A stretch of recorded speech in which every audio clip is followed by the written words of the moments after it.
আবিদা আজ রুম ডেটে যাবে ওর বয়ফ্রেন্ডের সাথে। ও ওর বয়ফ্রেন্ড রাসেলের বাসার সামনে দাঁড়িয়ে আছে। ও নিজেও জানে না ওকে আজ রুম ডেটে নিয়ে যাবে ওর বিএফ। আবিদা আর রাসেল বাইকে করে পার্কে ঘুরতে যাওয়ার কথা ছিল, কিন্তু রাসেল আবিদাকে নিয়ে ওর বাসায় এসেছে, কারণ রাসেলের বাসা আজ সম্পূর্ণ খালি। রাসেলের পরিবার গ্রামে একটা জরুরি কাজে যাওয়ায় ওর বাসা পুরো খালি। সেই সুযোগেই ওদের 1.5 বছরের সম্পর্ককে আজ রাসেল অন্তিম রেখা পার করবে, যেটা করার জন্য ও রীতিমতো পাগল হয়ে আছে। আজ ও আবিদাকে সম্পূর্ণ ভোগ করবে, কোনো বিরাম চিহ্ন থাকবে না এই ভোগে। এতদিনের মনের খায়েশ আজ পূর্ণ করবে রাসেল রুম ডেটে। আবিদা অনেকটা অবাক হয়ে বাইক থেকে নামে আর বলে, রাসেল, আমরা এখানে কেন? এটা তো তোমার বাসা। আমরা না পার্কে যাব? তাহলে এখানে? রাসেল হেলমেটটা খুলে বাইকের উপর রেখে আবিদার কাছে এসে হাসতে হাসতে বলে, আমার বাসা আজ খালি, কেউ নেই। 48 ঘন্টায় কেউ আসবেও না। আজ তোমাকে অনেক মজা দিব, চলো। আবিদা 2 পা পিছিয়ে যায় আর ভয়াতুর কণ্ঠে বলে, মানে? ছি ছি রাসেল, কি বলছো? বিয়ের আগে এসব বাজে কাজ? অসম্ভব, আমি ওরকম মেয়ে না। তোমার মতো মডার্ন মেয়ের মুখে এসব কথা মানায় না। আর রাখো তোমার বিয়ে শাদী, আসো তো। আর সইছে না।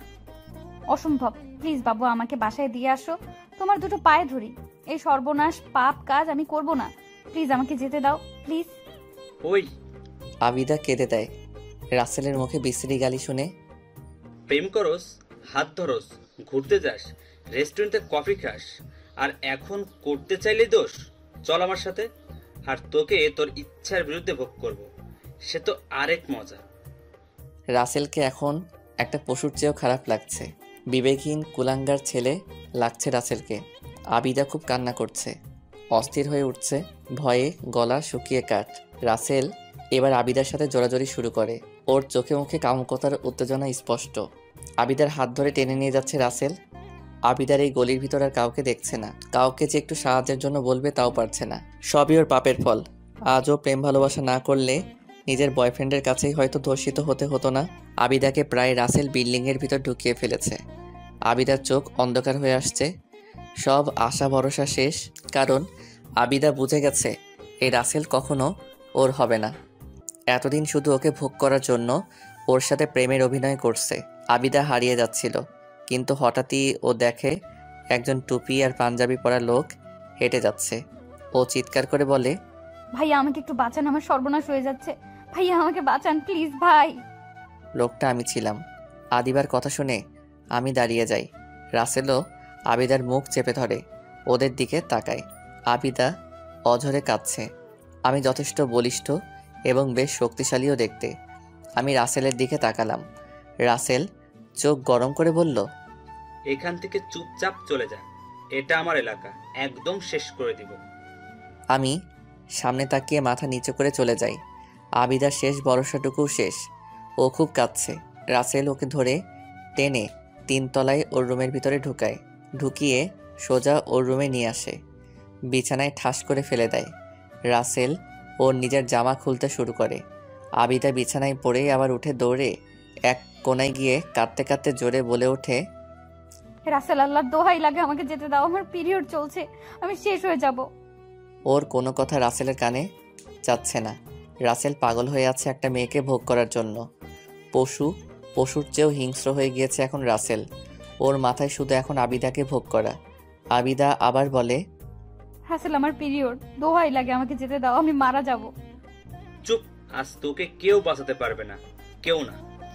ইতিমধ্যেই ঠাস করে পিছন থেকে 5 জন পুলিশ এসে রাসেলকে ধরে কষিয়ে কয়েকটা মাইর দেয়। তারপর আবিদাকে উদ্দেশ্য করে বলে, ভয় পাবেন না, আপনি সেভ। এর মধ্যে তাদের পিছন থেকে আমি সামনে আসলাম।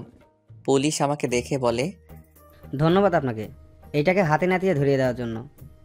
সব মহান আল্লাহর ইচ্ছা। ওনার ক্ষতি হতে যাচ্ছিল, আল্লাহ তাআলা আমাকে পাঠিয়ে দিয়েছেন, শুকরিয়া তার কাছে। জি, আপনি আমাদের সাথে আসুন, রিপোর্ট করতে হবে। পুলিশগুলো রাসেলকে নিয়ে চলে যায়। আবিদা আর আমি আছি। আমি যেতে নিলে আবিদা আস্তে করে ক্লান্ত মাখা কণ্ঠে ডাক দেয়। এই যে শুনুন। আমি অন্যদিকে ফিরে মাথা নিচু করে দাঁড়িয়ে যাই। মানে আমি আবিদাকে দেখতে চাই না। আবিদা ব্যাপারটা বুঝতে পারলো। ওর কাছে খারাপ লাগে। ও বলে ওঠে, জানি আপনি আমাকে খারাপ মেয়ে ভাবছেন, কিন্তু আমি আসলে খারাপ মেয়ে না। আমাকে খারাপ ভাববেন না প্লিজ। আপনি আমার দিকে তাকাতে পারেন। আমি আস্তে করে অন্যদিকে ফিরেই বললাম, দুঃখিত, আপনি ভুল ভাবছেন। আমি আসলে কোনো মেয়েদের দিকে তাকাই না। আবিদা আমার কথা শুনে বেশ অবাক হয়ে যায়। ও আবার বলে, আচ্ছা, আপনি তো নিজে আমাকে বাঁচাতে পারতেন, তা করলেন না কেন? কাউকে মারার অধিকার আমার নেই। তার জন্য যে শাস্তি উপযুক্ত তাই করেছি। তাকে মেরে হয়তো আমি আপনাকে বাঁচাতে পারতাম, কিন্তু এতে করে পরে আপনার ক্ষতি হতো। তাই তাকে তার উপযুক্ত শাস্তিটাই দিয়েছি। বাহ, আপনি খুব ভালো একজন মানুষ। আজ আপনি না থাকলে হয়তো আমার বাঁচাই হতো না। অসংখ্য ধন্যবাদ আপনাকে। আমি কিছুই না, সব আমার আল্লাহর ইচ্ছা। আপনি বরং তার কাছে শুকরিয়া আদায় করুন। জি আপনার বোধহয় দেরি হচ্ছে, নিচে তারা অপেক্ষা করছে। জি জি। আর একটা কথা মনে রাখবেন, আল্লাহ যে জিনিসে মানা করেছে সেটা করা মানেই তাতে আপনি বিপদে পড়বেনই। তাই এসব কাজ থেকে দূরে থাকবেন। চলুন, আমি আবার হাঁটা ধরে বাইরে চলে আসি, সাথে আবিদাও। ও শুধু মুগ্ধ হয়ে গিয়েছে আমার সাথে কথা বলে। একদিকে রাসেলকে দেখলে ছেলেদের উপর থেকে বিশ্বাস উঠে যায়, আর অন্যদিকে আমার মতো কাউকে দেখলে ছেলেদের প্রতি সম্মান আর শ্রদ্ধা 1000 গুণ বেড়ে যায়। আবিদা আর কিছু না বলে পুলিশের সাথে চলে যায়। তবে আমি একবারও ওর দিকে তাকাইনি, ভুল করেও না। আমি দাঁড়িয়ে থাকি, আবিদা চলে যায়। আবিদা আমার দিকে তাকিয়েছিল। সে মনে মনে ভাবছে, এরকম নুরানি চেহারা আমি আগে কখনো দেখিনি। ফর্সা মুখে, ঘন কালো দাড়ি, খুব শান্ত একটা মুখ। সন্ধ্যায় আমি বাসায় ফিরে আসি, কারোর সাথে কোনো কথা বললাম না। মুড একদম খারাপ। রাতে না খেয়ে চুপচাপ শুয়ে পড়লাম, কিন্তু ঘুম তো আসলো না। খুব কান্না আসলো, নিজেকে আটকে রাখতে পারলাম না, কান্নায় ভেঙে পড়লাম। এরকম একটা পশুকে এতদিন ভালোবেসে এসেছি তা জানতামই না। কান্না করতে করতে আবার সেই লোকটার কথা মনে পড়লো। লোকটার কথা মনে পড়তেই কেন জানি নিজের উপর ঘৃণা কাজ করলো। আদিবা নিজেকে আয়নায় গিয়ে দেখে মডার্ন মেয়ে বলে যাকে, সেই রকমই ওকে লাগছে। চুলে কালার করা, নখে নেল পালিশ, চোখে লেন্স, টাইট জামা, আরও কত কি। এই মডার্ন হওয়াই আজ ওকে শেষ করে দিচ্ছিল। কিন্তু আমি আজ না আসলে হয়তো ওকে আর খুঁজেও পাওয়া যেত না। হয়তো কাল সকালে কোন নর্দমায় ওর লাশ পড়ে থাকতো। আদিবার নামাজ রোজা কোনো কিছুর সাথে ওর সম্পর্ক নেই। বাবা মা তাদের চাকরি নিয়ে ব্যস্ত। অনার্স ফার্স্ট ইয়ারে পড়ুয়া আবিদা এতটা বছর মডার্ন হয়ে কাটিয়েছে। ইসলামিক নিয়মকানুন সম্পর্কে ওর কোনো ধারণাই নেই, কিন্তু কেন জানি এখনও শুধু ঘৃণাই হচ্ছে নিজের উপর। অবাধ মেলামেশা, ঘোরাঘুরি, আড্ডাবাজি, এসব ওর জীবনের কাল হয়ে দাঁড়িয়েছে। ওর আর কিছুই ভালো লাগছে না, মরে যেতে ইচ্ছে করছে। রাসেলের মতো একটা ছেলেকেও কিভাবে ভালোবাসলো। আবিদা কাঁদতে কাঁদতে একসময় ঘুমিয়ে পড়ে, কিন্তু ওর মনের মধ্যে আমার সাথে আর একবার দেখা করার জন্য ইচ্ছা হয়। অনিশ্চিতে ইচ্ছা নিয়ে আবিদা ঘুমিয়ে পড়ে। এরপর কয়েকদিন চলে যায়। আবিদা নিজেকে রুমের ভিতরে বন্দি করে ফেলে। ওর বাবা মা ব্যাপারটা বুঝতে পেরে ওকে প্রেশার দিয়ে সবটা জানে। ওর বাবা সিদ্ধান্ত নেয় ওকে খুব দ্রুত বিয়ে দিয়ে দিবে। তার এক বন্ধুর ছেলের সাথে আবিদার বিয়ে দিতে চাচ্ছে। আবিদা ওর বাবাকে বলে কিছুটা সময় নেয়, কারণ ও আমার সাথে একটু দেখা করতে চায়। আমার প্রতি কেন জানি ও আকর্ষিত হচ্ছে। ও মনে শান্তি পাচ্ছে না। আবিদা এতদিন বাসা থেকে বের হয়নি, আজ বের হয়েছে ভার্সিটি যাবে বলে। ও গেট থেকে বের হলেই পাশের বাসার গেট থেকে আমি বের হলাম। আবিদা পুরো অবাক। ও দৌড়ে আমার কাছে আসে আর বলে, আপনি এখানে? আমি গেট থেকে বের হলেই পাশের বাসার গেট থেকে সেই লোকটা বের হয়। আমি তাকে দেখে পুরো অবাক। আমি দৌড়ে সেই লোকটার কাছে যাই। খুব দামি কাপড়ের লম্বা সাদা পাঞ্জাবি আর পায়জামা পরা, মাথায় একটা সাদা টুপি, আর আতরের তীব্র ঘ্রাণ আসছে তার কাছ থেকে। আশ্চর্য হয়ে দ্রুত বললাম, আপনি এখানে? লোকটা থমকে গেল। আজও সে অন্যদিকে ফিরে তাকিয়ে আছে, আমার দিকে তাকায়নি। সে আস্তে করে বলল, দুঃখিত, আমি আপনাকে চিনতে পারিনি। পারবেনও বা কিভাবে? আমার দিকে একবার তাকালে না চিনবেন? আচ্ছা যাই হোক, আমি বলছি, আমি সেই মেয়েটা যাকে আপনি একটা খারাপ ছেলের হাত থেকে বাঁচিয়েছিলেন, পুলিশে দিয়েছিলেন, মনে পড়েছে? জি পড়েছে। আপনি এখন ভালো আছেন তো? জি আছি। আমি এখন খুব খুশি, জানেন? না, কেন? আসলে আপনাকেই খুঁজছিলাম, এভাবে দেখা হবে ভাবিনি। আপনি কি এই বাড়িতে থাকেন? আজ সকালে এসেছি। বাহ, এটা আমাদের বাড়ি। আপনার আর আমার বাসা একদম পাশাপাশি। ও আচ্ছা, ভালো থাকবেন। আমি আসি, একটু কাজ আছে। আরে দাঁড়ান দাঁড়ান, আপনার নামটাই তো জানা হলো না। আপনার নাম কি? জি, প্রান্ত আহমেদ। বাহ, খুব সুন্দর নাম। আমি আদিবা চৌধুরী। আচ্ছা, তাহলে আসি আমি। ভালো থাকবেন। আসসালামু আলাইকুম। ওয়ালাইকুম আসসালাম। প্রান্ত চলে যায়, রীতিমতো ভাগে আর কি। আমি ঠিক বুঝতে পারছি প্রান্ত আমার সাথে কথা বলতে কমফোর্ট বোধ করে না। আমি প্রান্তর চলে যাওয়ার দিকে তাকিয়ে আছি। নুরানি চেহারার এই লোকটাকে দেখলে কেন জানি সব ভুলে যাই। এরকম পরহেজগার লোকের সংস্পর্শে আমি কখনো আসিনি। আতরের তীব্র গ্রানটা এখনো নাকে লেগে আছে। এ যেন মন ভোলানো গ্রান। আমি এরপর ভার্সিটিতে চলে আসি। ভার্সিটিতে আমার বেস্ট ফ্রেন্ড মহিমা আমাকে দেখে দ্রুত আমার কাছে ছুটে আসে আর অস্থির হয়ে বলে, দোস্ত তুই কই ছিলি? ফেসবুক ফোন সব অফ। আর শুনলাম রাসেল নাকি থানায়। তুই ভালো আছিস তো? ক্যান্টিনে চল, বসে সব বলছি। আচ্ছা চল চল। এরপর আবিদা আমাকে সব খুলে বলল। সব শুনে রাগীভাবে বললাম, বেশ হয়েছে, বাস্টারটাকে বেস্ট পানিশমেন্ট দিয়েছিস। আমি তো দেইনি, উনিই দিয়েছে রে। খুব ভালো করেছে। ইস, উনি অনেক ভালো রে, অনেক বুদ্ধিমান সে। শুধু বুদ্ধিমান না রে, আল্লাহ যেন তার আপন বন্ধু। খুব পরহেজগার সে। আমি মুগ্ধ তাকে দেখে। সে যেন আজকে সত্যিকারের পুরুষ। ইস, এরকম একজনের যদি জীবনসঙ্গী হতো রে, জীবনটা ভালো হয়ে যেত, তাই না দোস্ত? জানি না রে, রাসেলের মতো ছেলেও এই দুনিয়াতে আছে, আবার ওনার মতো মহৎ মানুষও আছে। সত্যি, উনি ওই দিন না থাকলে আমি শেষ হয়ে যেতাম। বাদ দে ওই বাস্টার্ডের কথা। চল ক্লাস করবি। কতদিন হলো ক্লাস করিস না, চল। চল। ভালো লাগে না আর এই জীবনটা। কোথাও যেন কোনো শান্তি পাচ্ছিলাম না, বুঝলি? বাবা আমার বিয়ে দিয়ে দিবে হয়তো খুব তাড়াতাড়ি। সে তো আরো ভালো, হাজবেন্ডকে নিয়ে ঘোরাঘুরি মজা করবি। ভালো লাগে না দোস্ত, জীবনে কেন যেন কোনো মানে খুঁজে পাচ্ছি না। খুব খারাপ মনে হয় নিজেকে। আহ বাদ দে তো সব, চিল কর, আড্ডা মাস্তি কর, ভালো লাগবে। আর রোহানের জন্মদিন উপলক্ষে পার্টি আছে, আমাদের সবাইকে ইনভাইট করেছে, তোকেও যেতে বলেছে। আর তুই আর আমি যাচ্ছি, ওকে? ভালো লাগে না দোস্ত।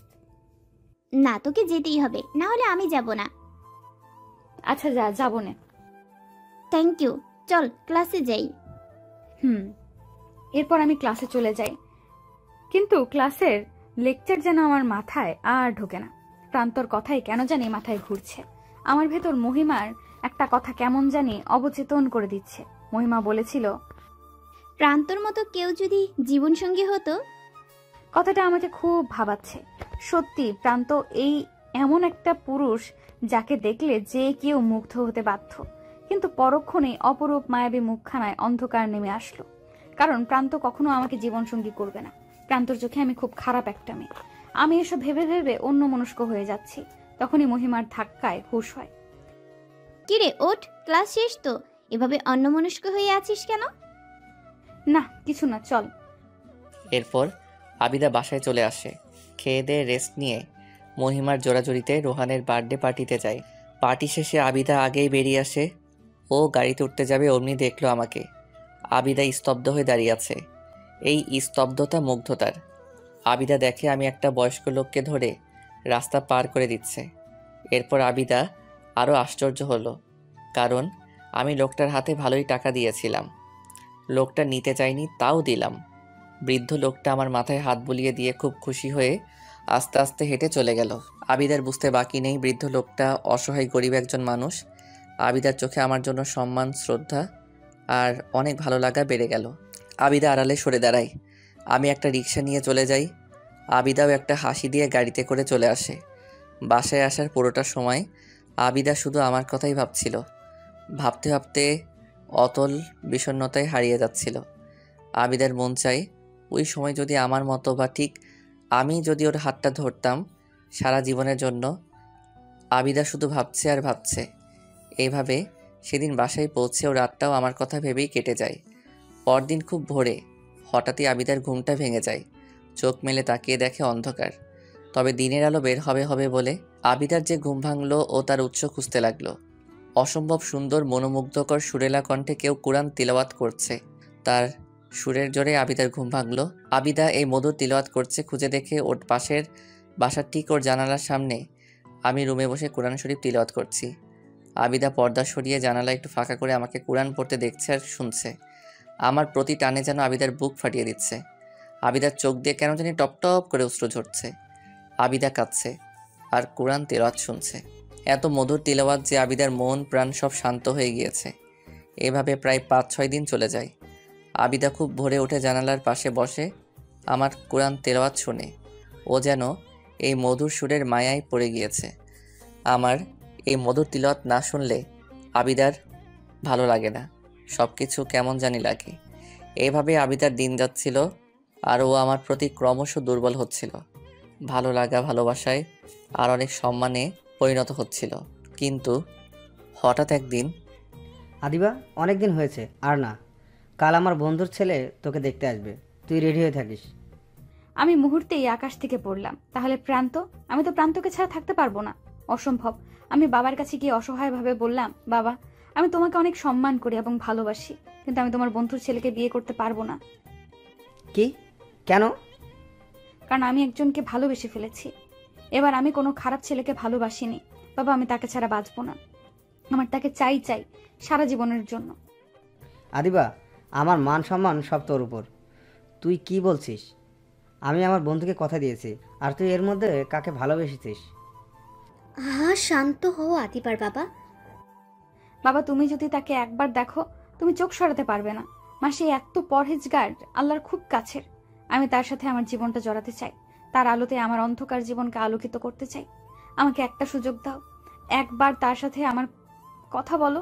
আমি তাকে ছাড়া অন্য কাউকে বিয়ে করতে পারবো না, কখনো না। এটা কি তোর শেষ কথা আদিবা? হ্যাঁ। তাহলে জোর করে হলেও আমি আমার বন্ধুর ছেলের সাথে তোকে বিয়ে দিব। তাহলে আমিও আমার জীবন দিয়ে দিব, হয় উনি না হয় কেউ না। আদিবা, আহা, তোমরা শান্ত হও। কি বলছিস আদিবাই সব? আচ্ছা যা, তোর পছন্দের ছেলের সাথে তোর বিয়ে হবে। আদিবার মা, দেখো, মেয়ে যেখানে খুশি থাকবে সেখানে ওর বিয়ে দিতে হবে। ওর মতের বাইরে বিয়ে দিলে ও কখনো শান্তি পাবে না। আমার কোনো মূল্যই নেই তোমাদের কাছে? বাবা আছে, কোটি কোটি বার আছে। বাবা প্লিজ একবার দেখা করো। আচ্ছা বল, কে? আমাদের পাশের বিল্ডিং এ, মানে হাবিব আঙ্কেলের বাড়িতে একজন হুজুর টাইপ ছেলেকে দেখেছো? সবসময় পাঞ্জাবি টুপি পরে থাকে। হ্যাঁ, সে তো বেশ এলেমদার, খুব ভালো একটা ছেলে। সেদিন আমাকে সালাম দিয়েছে। ওর চেহারায় নুরানি একটা ভাব আছে। খুব শান্তি পেয়েছি ওর সাথে একটু কথা বলে। তাহলে এই এলেমদার ছেলেকে তুই পছন্দ করিস? হ্যাঁ বাবা। তাহলে আর চিন্তা করিস না, ওর সাথে তোর বিয়ে হবে। আজ রাতে আমি আর তোর মা ওর বাসায় যাব, দেখি ওর বাবা মা কি বলে। আশা করি না করবে না। Thank you thank you thank you so much বাবা। রাতে হয়েছে, যা। তোমরা বাবা মেয়েরা পারো বটে। আমি অধীর আগ্রহে বসে আছি সোফাতে। সে 8টায় গিয়েছে বাবা মা, এখন 10টা বাজে, কিন্তু এখনো আসেনি তারা। আমি অস্থির হয়ে আছি, কেমন এক আশ্চর্য উত্তেজনা কাজ করছে। আমি ওদিক ওদিক হাঁটাহাঁটি করছি। হঠাৎই কলিং বেল বেজে উঠলো। আমি দৌড়ে দরজা খুললাম। আমি দেখলাম বাবা মার মুখে কোনো হাসি নেই, একদম ফ্যাকাশে হয়ে আছে। আমার হৃদস্পন্দন ক্রমশ বেড়েই চলেছে অজানা এক ভয়। বাবা মা সোফায় এসে দুম করে বসে পড়লো। আমি দরজা দিয়ে দ্রুত তাদের সামনে এসে কিছু বলবো তার আগেই ওর বাবা বলে ওঠে, দেখ মা, তুই প্রান্তকে ভুলে যা। কাল আমার বন্ধুর ছেলের সাথে তোর বিয়ে ফাইনাল করে আসবো। আমি স্তব্ধ হয়ে যাই, কি বলবো বুঝতে পারছি না। তাও নিজেকে সামলে বললাম, কেন, কি হয়েছে? সে না করে দিয়েছে? না করার আর কিছুই নেই, তুই নিজেই প্রান্তকে বিয়ে করতে চাইবি না। মানে কি বলছো বাবা? আমি কিছু বুঝতে পারছি না। মা আদিবা, তুই কি প্রান্তর সবকিছু জানতি? কি জানবো মা, বলো। চুপ করে আছো কেন? বলো বাবা, তুমি বলো প্লিজ, চুপ করে থেকো না, বলো।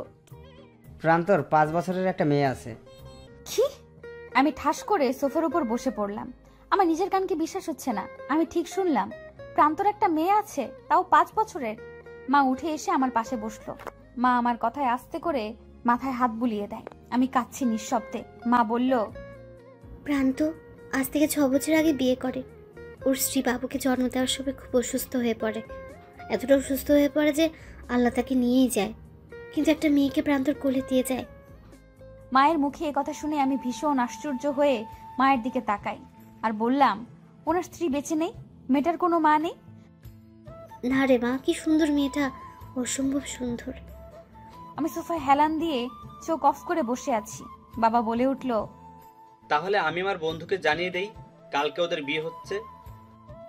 না বাবা, কি মানে? আমি ওনাকেই বিয়ে করব, শুধু ওনার মেয়ের মা হব আমি। কি হয়েছে, ওনার বিয়ে হয়েছে আগে, আরেকবার করতে সমস্যা নেই। আমি ওনাকেই বিয়ে করব, আমার ওনাকেই চাই। তুই কি বলছিস জানিস? ভেবেচিন্তে বলছিস? প্রান্ত তোকে কখনো মেনে নিবে না। তোর কি মনে হয় প্রান্তকে আমরা সে কথা বলিনি? প্রান্তকে বলেছি আমি যে বাবা, এত সুন্দর মেয়েটা তোমার মা ছাড়া এত বছর ছিল, আমার মেয়েটাকে ওর মা করে দাও। মায়ের আদুরি মেয়েটা খুব ভালো থাকবে। কিন্তু প্রান্ত স্পষ্টভাবে বলে দিয়েছে ও কখনো আর কাউকে বিয়ে করতে পারবে না। ওর স্ত্রীকে প্রচন্ড ভালোবাসে, দ্বিতীয় কাউকে ভালোবাসার প্রশ্নই ওঠে না। আমি স্তব্ধ হয়ে আছি, কি বলবো আর। অনেকক্ষণ চুপচাপ বসে থেকে বলে উঠলাম, বাবা, আমি চেষ্টা করব, আমি চেষ্টা করতে চাই। ওনার মতো একজন মানুষের স্ত্রী হওয়া ভাগ্যের ব্যাপার। আমি ওনার স্ত্রী হয়েই ছাড়বো, দেখো। শুধু তোমরা একটু সাপোর্ট দিও, আর কিছু চাই না। আমরা দুজন তো সবসময় তোর পাশে আছি, দেখ ছেলেটা রাজি হয় কিনা। আমার তো খুব ভালো লেগেছে ছেলেটাকে, কি অমায়িক আচরণ। আহা, এরকম একটা জামাই আমাদের বাড়ির হলে সবার জন্য ভালো। ঠিক বলেছ আবিদার মা। আবিদা, যা, দোয়া করে দিলাম মা তোকে, জিতে আসবি। থ্যাংক ইউ বাবা। পরদিন প্রান্তর বাসায়। প্রান্তর মা দরজা খুলে তাকিয়ে দেখে আমি, কিন্তু সে আমাকে চিনতে পারেনি। তাই তিনি বললেন, কে তুমি মা, কি দরকার? আন্টি, আমি আবিদা। গতকাল আমার বাবা মা এসেছিল, ভেতরে আসতে পারি? ওমা তাই? হ্যাঁ, আসো আসো। আদিবা ভেতরে আসে। আমি আদিবাকে নিয়ে সোফায় বসালাম। বসে আদিবাকে ধরে ভালো করে দেখে বললাম, ইস, তুমি তো অনেক সুন্দরী, একদম একটা পরীর মতো, আমার নাতনির মতো তুমি, মাশাআল্লাহ। কি যে বলেন না আন্টি, আঙ্কেল বাসায় নেই? তোমার আঙ্কেল তো বেঁচে নেই। প্রান্ত আমার একমাত্র ছেলে, ওইসব আমার, ও আর ওর মেয়ে ছাড়া আমাদের আর কেউ নেই। কে বলেছে? আমিও আছি। আচ্ছা আন্টি না মা বলে ডাকি আপনাকে? প্রান্তর মা অনেক খুশি হন। তিনি আবিদার মাথায় হাত বুলিয়ে দিয়ে আদুরে কণ্ঠে বলেন, ডাকো মা ডাকো, কোনো সমস্যা নেই। উনি কি বাসায়? না, অফিসে গেছে ও, খুব পরিশ্রম করে আমার ছেলেটা। আচ্ছা, উনি কি আমাকে মেনে নেবেন না মা? আমি যে ওনাকে অনেক ভালোবাসি, অনেক পছন্দ করি। ওনার কোরআন তেলাওয়াত না শুনলে আমার দিন ভালো যায় না। মা, সত্যি বলতে ছেলেটা আমার অনেক শক্ত। ও রুমকে প্রচণ্ড ভালোবাসতো, এখনো বাসে। রুমি ছাড়া ও মনে হয় না আর কাউকে মেনে নেবে। আমি হাজারবার চেষ্টা করেছি আমার নাতনির জন্য একটা মা আনার, কিন্তু ছেলেটা কোনোভাবেই মানে না। তাই এখন হাল ছেড়ে দিয়েছি। ও মনে হয় না দ্বিতীয়বার আর বিয়ে করবে। আমি ভেতর থেকে অনেক দুর্বল হয়ে পড়লাম। চারদিক কেমন শূন্য হয়ে আসছে। কোনো উপায় কি নেই? আমি মাকে অসহায় প্রশ্ন করলাম, মা, কোনো উপায় কি নেই তার মনে আমার জন্য একটু জায়গা করার? বলুন না প্লিজ। প্রান্তর মা আমার অশ্রুসিক্ত নয়নের দিকে তাকিয়ে উজ্জীবিত হয়ে বললেন, উপায় একটা আছে। আমি অনেক খুশি হয়ে বললাম, কি মা? প্রান্তর সবচেয়ে বড় দুর্বলতা হলো আমার নাতনি। তুমি যদি ওর বন্ধু, ওর প্রিয় হতে পারো, তাহলেই হয়তো আমার ছেলেটার জীবনে জায়গা করে নিতে পারবে। মা, আমি তাহলে তাই করব। লাগলে আমি কখনো মা হব না। ওনার মেয়েই হবে আমার মেয়ে, আমার আপন মেয়ে। তাও ওনাকে আমার চাই। যাক, তাহলে আমার ছেলেটার একাকিত্বও যাবে, আর নাতনিটাও এত সুন্দরী একটা মা পাবে। মা, ওনার মেয়ের নাম কি? জান্নাত, ওর বাবাই রেখেছে। ও কই? জান্নাতের সাথে একটু দেখা করি। ও তো এখন ঘুমোচ্ছে, আসো ওকে দেখবে, একদম পরীর মতো আমার জান্নাত মামনিটা। প্রান্তর মা আমাকে নিয়ে জান্নাতের রুমে যায়। গিয়ে তিনি বলেন, ওই যে ঘুমিয়ে আছে আমাদের জান্নাত। আবিদা আস্তে আস্তে করে জান্নাতের কাছে যায়। আবিদা জান্নাতকে দেখে স্তব্ধ। এই স্তব্ধতা মুগ্ধতার। জান্নাত অসম্ভব সুন্দর একটা মেয়ে।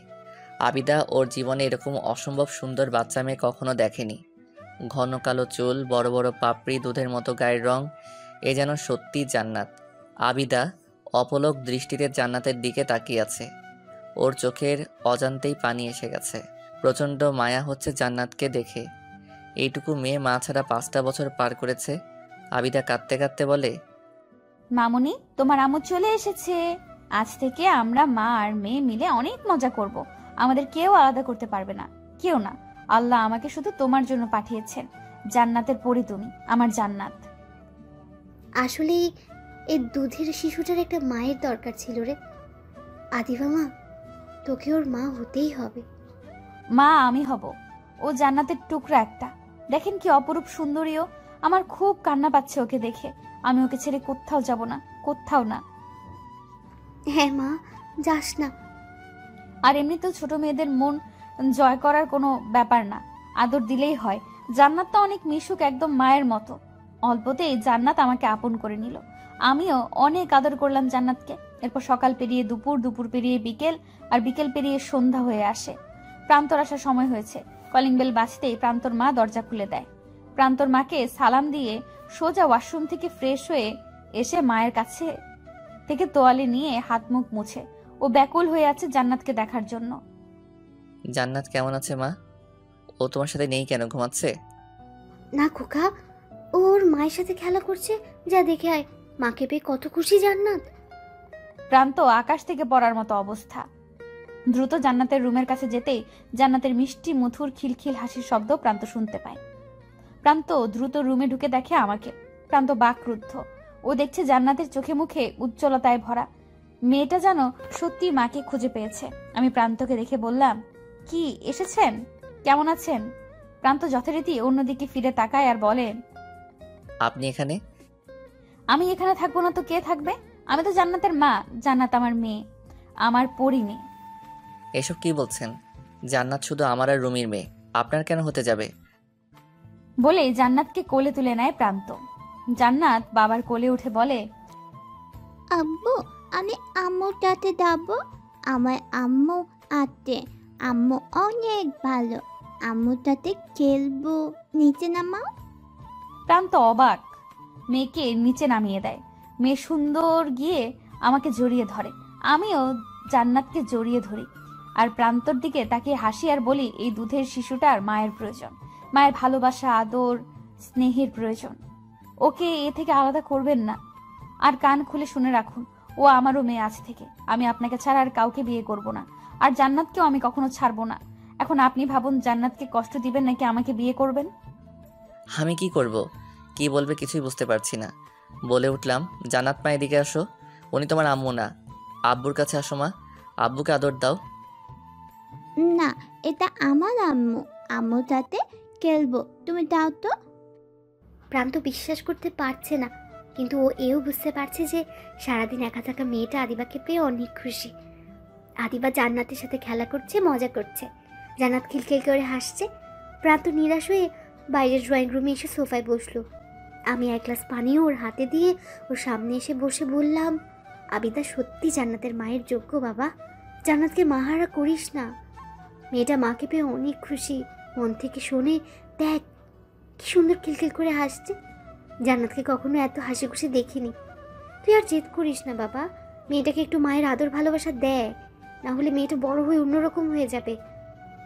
এবার প্রান্ত বলল, মা, বিষয়টা আমার। আমি রুমিকে ভালোবাসি। ওকে ছাড়া আমি কিভাবে অন্য একটা মেয়েকে মেনে নিব? তাকে কিভাবে ভালোবাসবো?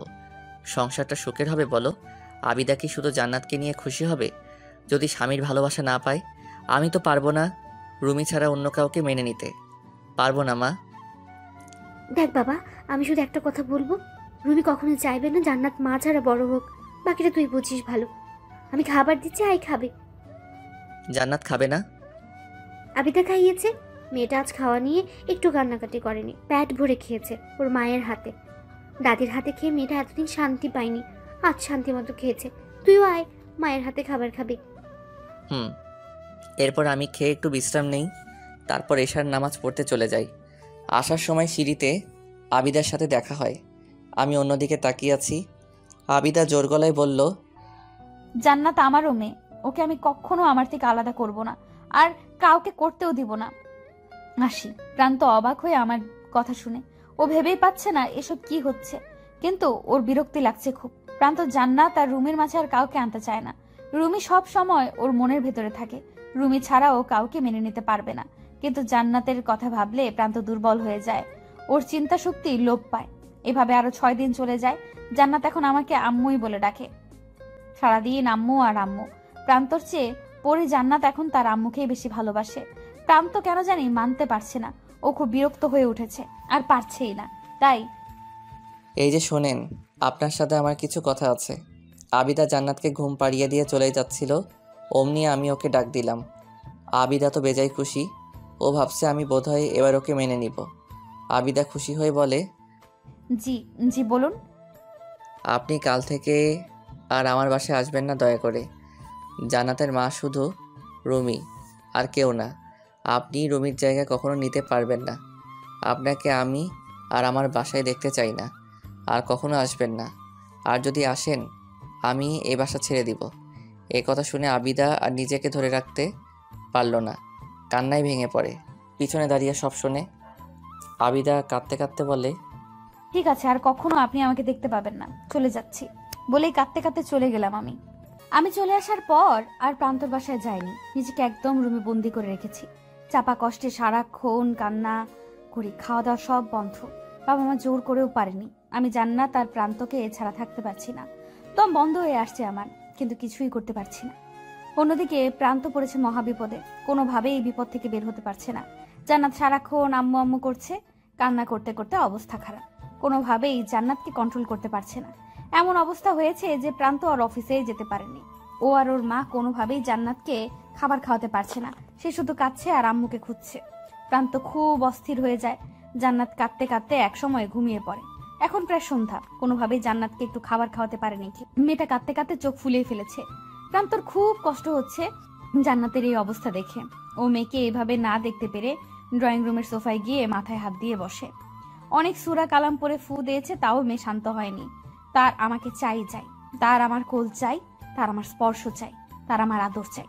হঠাৎই প্রান্ত প্রান্ত লাফিয়ে উঠে মায়ের জোরালো ডাক শুনে মায়ের দিকে তাকিয়ে দেখে তার চোখে মুখে ভয়ের ছাপ। প্রান্ত অস্থির হয়ে বলে, কি হয়েছে মা, কি হয়েছে বলো তাড়াতাড়ি।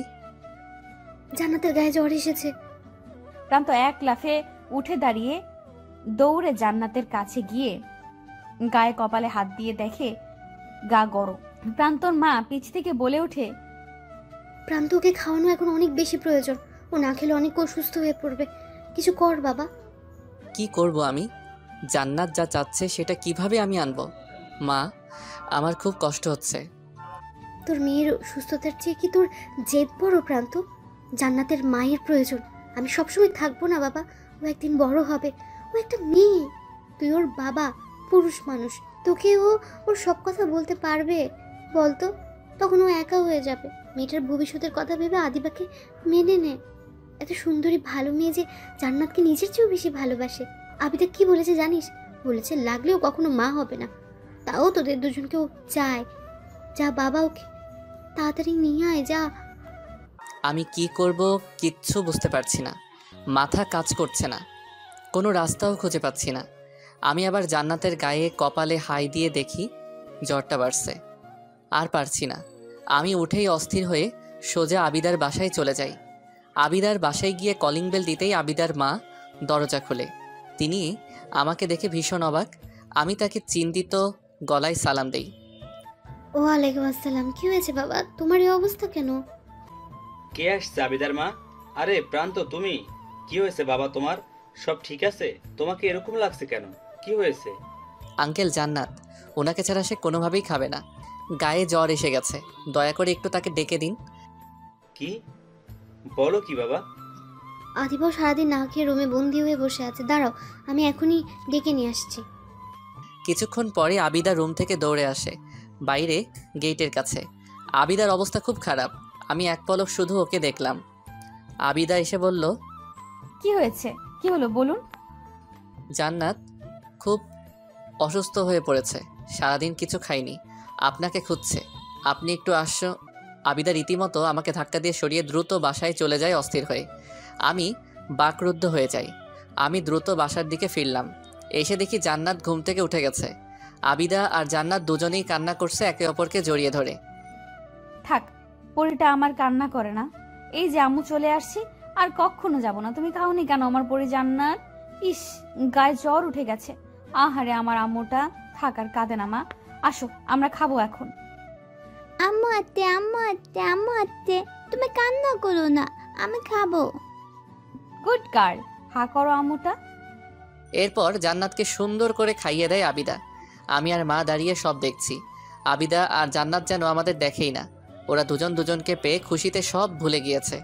আমি মুগ্ধ হয়ে সব দেখছি। আমি সিদ্ধান্ত নিয়ে ফেলেছি শুধুমাত্র জান্নাতের জন্য আবিদাকে বিয়ে করব। কারণ আমি চাই জান্নাত এভাবে হাসি খুশি থাক, ভালো থাক। আবিদা জান্নাতকে খাইয়ে দিয়ে, ওষুধ খাইয়ে দিয়ে, ওকে বুকে জড়িয়ে নিয়ে আদর দিয়ে ঘুম পাড়িয়ে দেয়।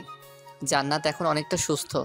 আবিদা জান্নাতকে শুইয়ে দিয়ে পাশে বসে ওর দিকে তাকিয়ে আছে। মা আস্তে করে আবিদার কাছে গিয়ে ওর কাঁধে হাত রাখে। আবিদা তার দিকে ফিরে তাকায়। মা অসহায়ভাবে বলেন, এই অবস্থা করেছিস মা তোর? জান্নাতের চেয়েও তোর অবস্থা খারাপ মনে হচ্ছে। আমি প্রান্তর দিকে এক নজর তাকিয়ে অসহায়ভাবে বললাম, মা কিছু খেতে দেন না, খুব খিদে লেগেছে। ওনার উপর রাগ করে সারাদিন কিছু খাইনি। জান্নাতের জন্য মন কাঁদছিল, খুব খিদা পেয়েছে মা। প্রান্তর মা কান্নাসিক্ত কণ্ঠে বলে, এভাবে বলিস না মা, বুকটা ফেটে যায়। আয়, আমি তোকে নিজ হাতে খাওয়াবো, আয় মা। আমি উঠে প্রান্তর মায়ের সাথে খেতে আসলাম। আর আসার আগে প্রান্তকে বললাম, মায়ের কাছ থেকে মেয়েকে আলাদা করলে এমনই হয়। জান্নাত আমারও মেয়ে। প্রান্ত চুপ করে আছে, কিছু বলার সাহস বা ইচ্ছে ওর নেই। ও এরপর নামাজ পড়তে চলে যায়। আজ সারাদিন অনেক ধকল গেছে ওর উপর। আজকে ও বুঝতে পেরেছে মায়ের গুরুত্ব অপরিসীম। দীর্ঘ 5টি বছর মেয়ের দেখাশোনা করেও সামান্য কয়েকটা দিনে মেয়েটা মায়ের মমতায় জড়িয়ে গিয়েছে। মারা আসলে এমনই, সন্তান ছাড়া ভালো থাকে না। যাদের কাছে মা নামক মানুষটা আছে তারা সত্যিই খুব ভাগ্যবান। তারা মা বলে ডাকতে পারে। মা এমন একজন যে সন্তানের সব কষ্ট নিমেষেই শেষ করে দেন। মায়ের ছায়াতলে সন্তান ধীরে ধীরে বড় হতে থাকে। দুনিয়ার যত কষ্ট, বিপদ কিংবা ঝড় সব মায়ের উপর দিয়ে যায়। তাও সন্তানকে এসব স্পর্শ করতে পারে না, শুধুমাত্র মায়ের জন্য। এই সেই মা যার অবস্থান আল্লাহ পাকের পরে। মা ছাড়া এই দুনিয়ার আলো কখনো দেখা সম্ভব না। তাই মায়ের মতো বা মা বলে ডাকার মতো যদি একজন থেকে থাকে, জেনে রাখুন আপনি এই দুনিয়ার সবচেয়ে ভাগ্যবান বা ভাগ্যবতী একজন মানুষ। মা পাগল হলেও সন্তানকে নিজের সাথে বেঁধে রাখে। এই কথা ভাবলে চোখের জল আর আটকানো যায় না। সেই মায়ের মনে যদি কেউ বিন্দু পরিমাণ আঘাত করে, তার জীবন ধ্বংস হতে অনিবার্য। মা বাবা উভয়ই প্রধান। তাদেরকে তিল পরিমাণ কষ্ট দেওয়া মানে আল্লাহকে কষ্ট দেওয়া। তাই আমরা এই কাজ থেকে সবাই বিরত থাকবো। মা বাবাকে সব সময় আগলে রাখবো। মনে রাখতে হবে, আজ আমি যা সব ওই আল্লাহ আর আমার বাবা মার জন্য, না হলে আমার অস্তিত্বই থাকতো না। আমি জান্নাতের দিকে তাকিয়ে বসে আছি। রুমির মতো হয়েছে একদম। কিন্তু আবার আশ্চর্য হলেও সত্যি যে আবিদার সাথেও অনেক মিল আছে জান্নাতের। দুধের মতো গায়ের রং দুজনার, আর দুজনেরই মুখে মায়ায় ভরা। চোখগুলো সবচেয়ে সুন্দর। খাওয়া শেষে আবিদা আবার জান্নাতের কাছে আসে। আমাকে দেখেও না দেখার ভান করে সোজা জান্নাতের কাছে এসে গায়ে কপালে হাত দিয়ে দেখে জ্বর আছে কিনা। না, এখন আর জ্বর নেই। আবিদা জান্নাতের নরম তুলতুলে গালে একটা চুমু দিয়ে কিছুক্ষণ তাকিয়ে দেখে। জান্নাতের টুকরা একটা। আমি বসে বসে সব দেখছি। আমার বুঝতে বাকি নেই আবিদা আপন মা না হলেও আপন মায়ের চেয়ে কোনো দিক থেকে কম না। আবিদা আমার দিকে এক নজর তাকিয়ে চলে আসতে নাই। আমিও উঠে বাইরে আসলাম। আবিদা শুনুন, কিছু কথা আছে আপনার সাথে। মাও ছিল সেখানে। আবিদা এবার ভ্রুকুচকে রাগীভাবে বলে, দেখুন, আমার মেয়েটা আজ সারাদিন অনেক কষ্ট পেয়েছে। আমি আর ওকে কষ্ট দিতে পারবো না। আপনি না করলেও আমি বেহায়ের মতো আমার মেয়ের কাছে চলে আসব। আমি আর কিচ্ছু শুনতে চাই না। বেহায়ের মতো আসতে হবে না, জান্নাতের মা হয়ে একেবারে আসিয়েন। আবিদা আর মা স্তব্ধ আমার কথা শুনল। তারা একে অপরের দিকে হাঁ করে তাকিয়ে আছে। আবিদা একদম কাছে এসে বলে, কি বললেন বুঝিনি। এইভাবে বিয়ে ছাড়া আমার বাসায় যাওয়া আসা করতে হবে না, ব্যাপারটা ঠিক না। তাই কাল আপনাকে বিয়ে করে জান্নাতের মা করে একেবারেই বাসায় নিয়ে আসবো।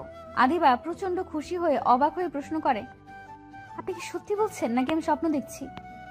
জি সত্যি বলছি, জান্নাতের মা হওয়ার সব যোগ্যতা আপনার আছে। আবিদা মায়ের কাছে গিয়ে বলে, ও মা, তুমি ওকে শুনছো? উনি আমাকে বিয়ে করবে, আমি জান্নাতের মা হব, তুমি শুনছো?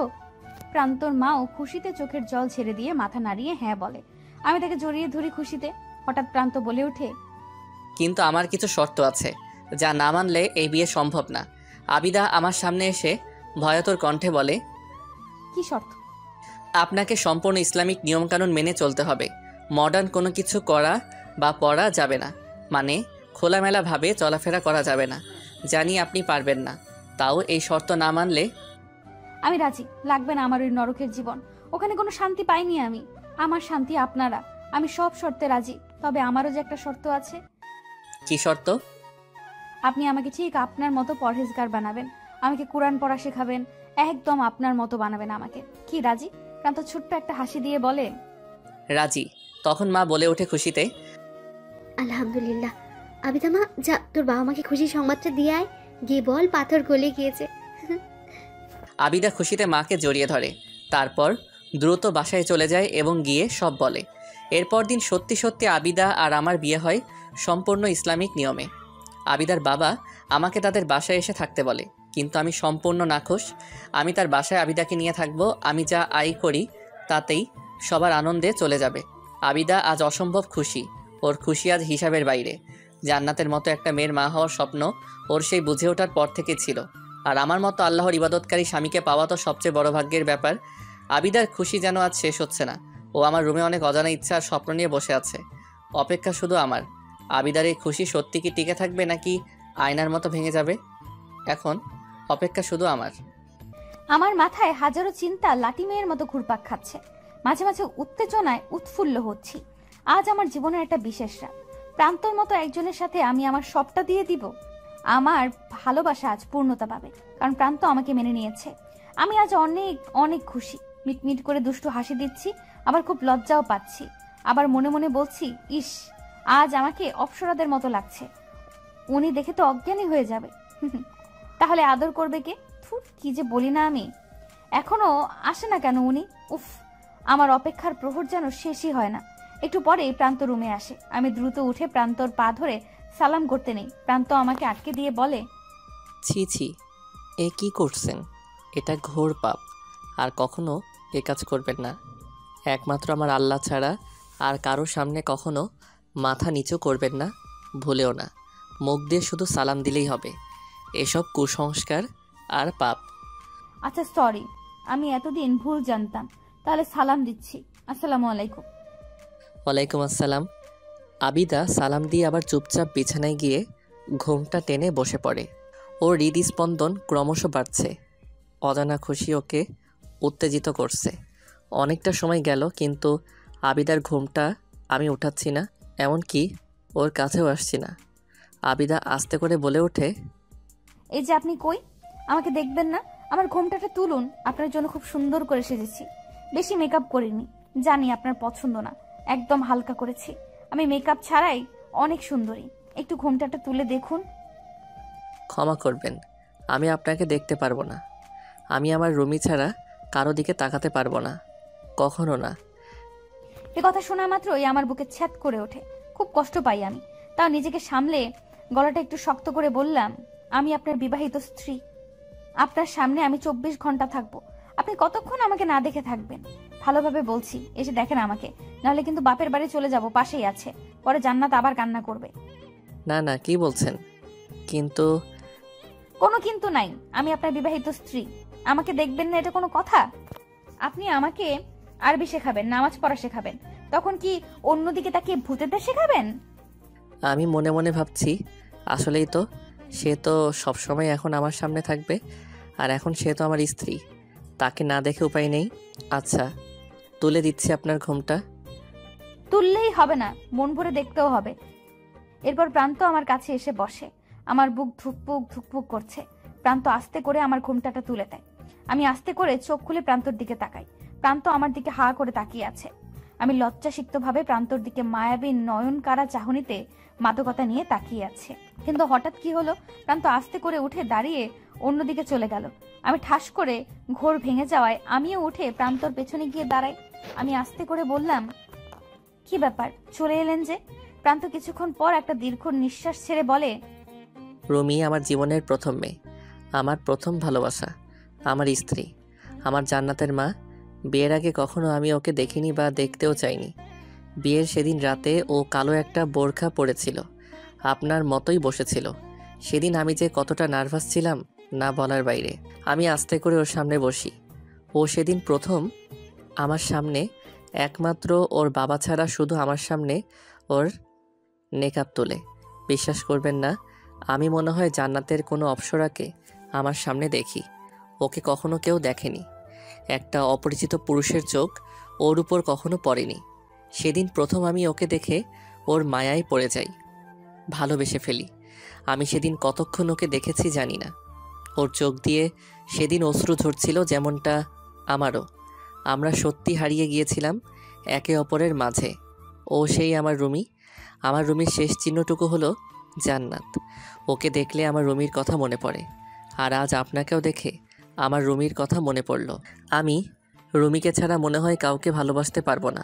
হয়তো স্বামীর অধিকারটুকু আমি কখনো আপনাকে দিতে পারবো না, কিন্তু আপনার প্রতি আমার যে বাকি দায়িত্ব আছে তা আমি যথাযথ পালন করব। আপনি প্লিজ কষ্ট পাবেন না। আমি এর জন্যই বিয়ে করতে চাইনি। খুব ভালোবাসেন রুমি আপুকে এখনো? জি, নিজের থেকেও অনেক বেশি। আচ্ছা, কোনো সমস্যা নেই। আমার শরীর আপনাকে স্পর্শ করতে হবে না, আমি কখনো বলবোও না। আমার শুধু একটাই চাওয়া, আমাকে আপনার মতো পরহেজগার বানিয়ে দিয়েন, আর রোজ সকালে আপনার মধুর কণ্ঠে কোরআন তেলাওয়াত শুনতে দিয়েন। অবশ্যই দিব। এ কি আপনি কাঁদছেন? খুশিতে। আর একটা জিনিস শেষ চাইতে পারি? আর কখনো কিচ্ছু চাইবো না। কি? আমাকে দয়া করে তুমি বলবেন। আমি তো আপনার স্ত্রী, আমি আপনাকে আপনি করেই বলবো। আচ্ছা, আবিদা আমাকে ক্ষমা করো। আমি রুমির ভালোবাসাকে ভুলতে পারবো না। না না, কোনো সমস্যা নেই। আসুন ঘুমিয়ে পড়ুন, সকালে উঠতে হবে। আবিদা জামা পরিবর্তন করে একটা শাড়ি পরে আস্তে চুপচাপ শুয়ে পড়ে। আমিও দূরত্ব রেখে শুয়ে পড়লাম। আবিদা অন্যদিকে ফিরে শুয়ে আছে। চোখ দিয়ে টপ টপ করে অশ্রু গড়িয়ে পড়ছে। থামার কোনো নাম নেই। এই কষ্ট কাউকে বোঝানো যাবে না কখনো। স্ত্রী সব পারে, কিন্তু স্বামীর স্পর্শ ছাড়া তার বুকে মাথা না রেখে ঘুমাতে পারলে সে কখনো শান্তি পায় না। আবিদার মনেও কোনো শান্তি নেই। বুকটা ফেটে যাচ্ছে, কিন্তু কিছু করার নেই। আবিদা এটাই ওর ভাগ্য মেনে নেয়। স্বামীর সুখ ওর কপালে নেই। জান্নাতকে আঁকড়ে ধরেই ওর জীবনটা পার করতে হবে হয়তো। আজকের এই রাতের পর থেকে চঞ্চল আবিদা একদম চুপচাপ দায়িত্ববান হয়ে যায়। জান্নাত তার মাকে পেয়ে খুব খুশি। আবিদাও সারাদিন জান্নাতকে নিয়ে থাকে।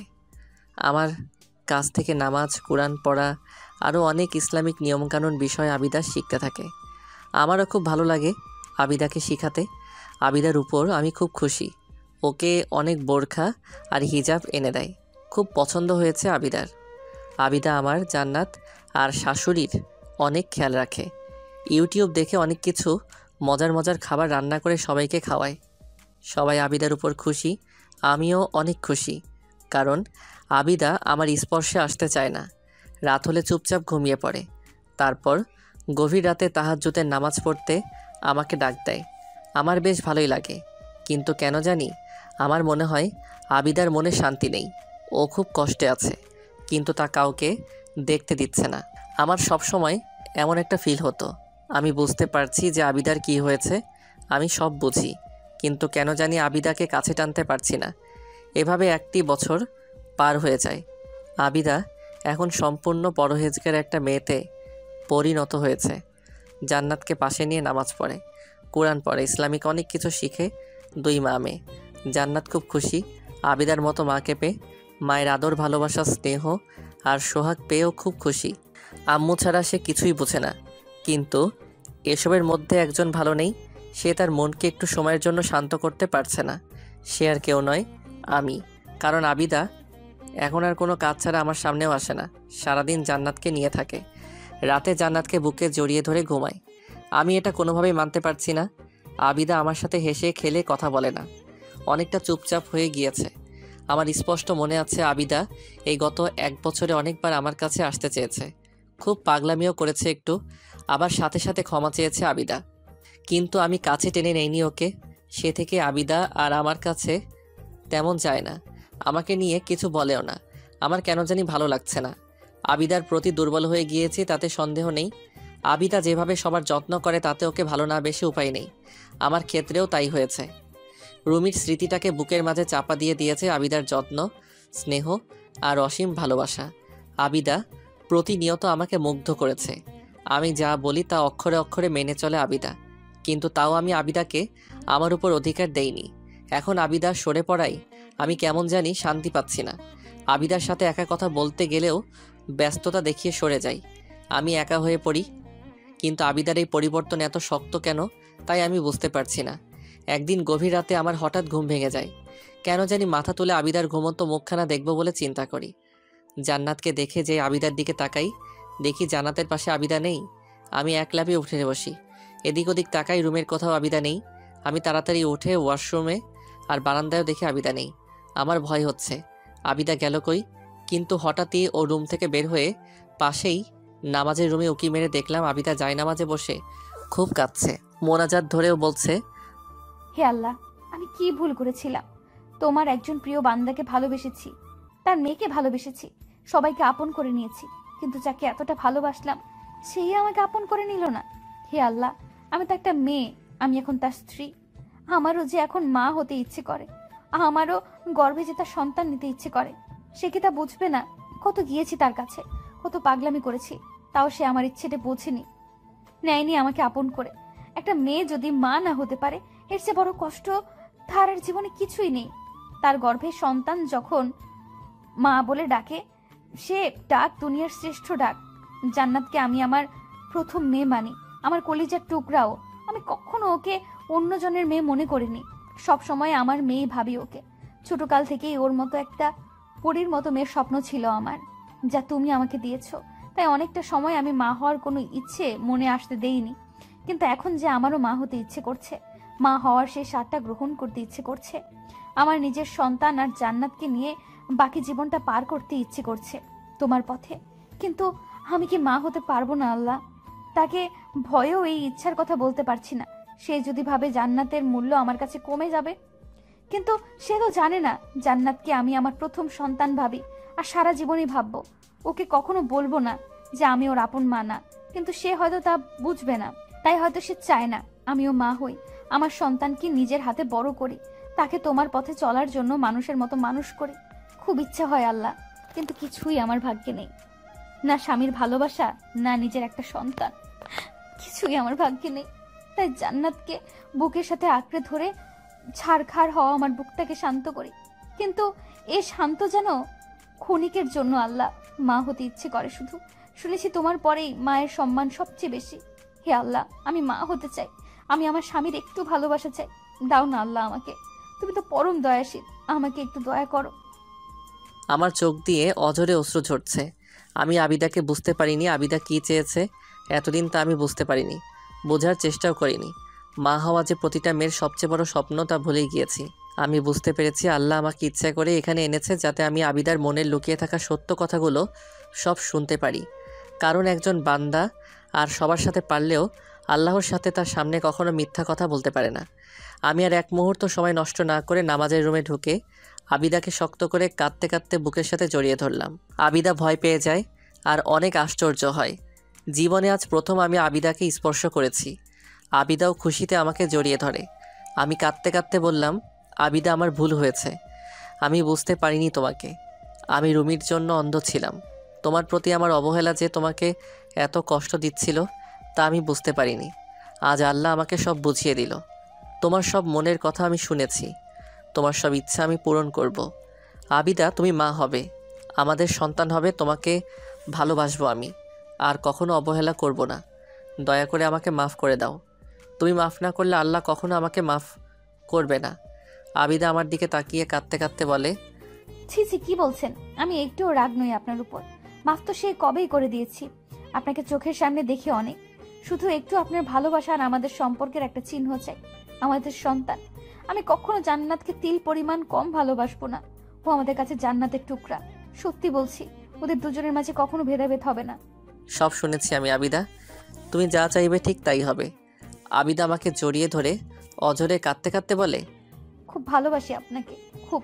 আপনারাই আমার সব, আপনাদের ছাড়া আমি শূন্য। আবিদা, আর আপনি নয়, আজ থেকে তুমি করে বলবে। বলবো। এরপর সময়টা অনেক দ্রুত চলে যায়। আমার জীবনে সেদিন রাতের পর থেকে অনেক বড় একটা পরিবর্তন আসে। আমার মনে হয় আল্লাহ যেন আমাকে ঝুড়ি ভরে অনেক সুখ দিয়েছে। আমি সারাক্ষণ আল্লাহর কাছে শুকরিয়া আদায় করি, তাও কম মনে হয় আমার কাছে। হ্যাঁ, আমার সব ইচ্ছা পূরণ হয়েছে। আমি মা হয়েছি, আল্লাহ আমাকে একটা ছেলে সন্তান দিয়েছে। জান্নাতুর ভাইকে পেয়ে মহা খুশি। আর আমি খুশি স্বামী, মেয়ে আর ছেলেকে পেয়ে। আর আমাদের 4 জনকে দেখে সবচেয়ে বেশি খুশি প্রান্তর মা। আর সেই সাথে শেষ হলো আমাদের অসমাপ্ত গল্প। কারণ জীবন কখনো থেমে থাকে না, সেটা চলবে। আমাদের ভালো কর্ম আমাদেরকেও জান্নাত দিবে। আসুন সবাই আল্লাহর পথে চলি, জীবনটাকে সুন্দর করি। কারণ জান্নাত এত সুন্দর যার কিঞ্চিত পরিমাণ দুনিয়াতে দেওয়া মাত্র।